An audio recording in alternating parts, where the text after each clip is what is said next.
بسم اللہ الرحمن الرحیم۔ میری عزیز بہنوں، بیٹیوں اور بھائیوں، صلہ رحمی کے متعلق 40 احادیث میں آپ کو سنا رہا ہوں۔ حدیث نمبر اب میں 11 سنانے لگا ہوں۔ نبی کریم سرور دو عالم صلی اللہ علیہ وسلم نے فرمایا کہ مخلوق اللہ تعالیٰ کی اہل خانہ ہے، یعنی اللہ کا کنبہ ہے، اور اللہ کے ہاں سب سے پسندیدہ شخص وہ ہے جو اللہ کے عیال اور اللہ کے کنبے کو سب سے زیادہ نفع پہنچائے ہے۔ اگلی روایت نبی کریم صلی اللہ علیہ وسلم نے فرمایا کہ مسکین پر صدقہ کرنا ایک نیکی ہے، اور مسکین رشتہ دار پر صدقہ کرنا 2 نیکیاں ہیں، ایک صدقے کی اور ایک صلہ رحمی کی۔ کس قدر فضیلت بیان فرمائی جا رہی ہے عزیز و اقربا اور رشتہ داروں کے ساتھ صلہ رحمی کرنے کی۔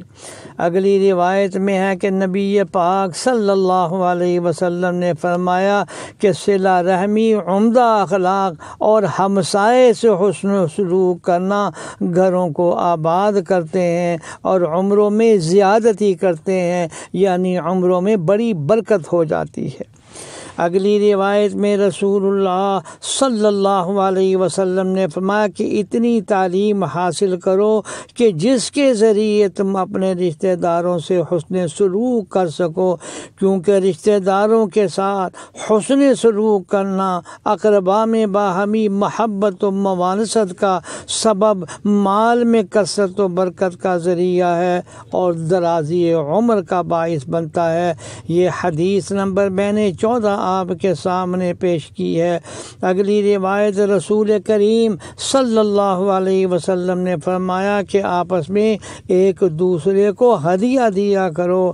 ہدیہ سینے کے کینے کو، غضب کو، غصے کو دور کر دیتا ہے، اور ہمسایہ اپنے ہمسائے کے ہدیے کو حقیر نہ جانے، خواہ بکری کا پاؤں ہی کیوں نہ ہو، یعنی معمولی بھی کوئی ہدیہ آئے تو اس کو قدر کی نگاہ سے دیکھنا چاہیے۔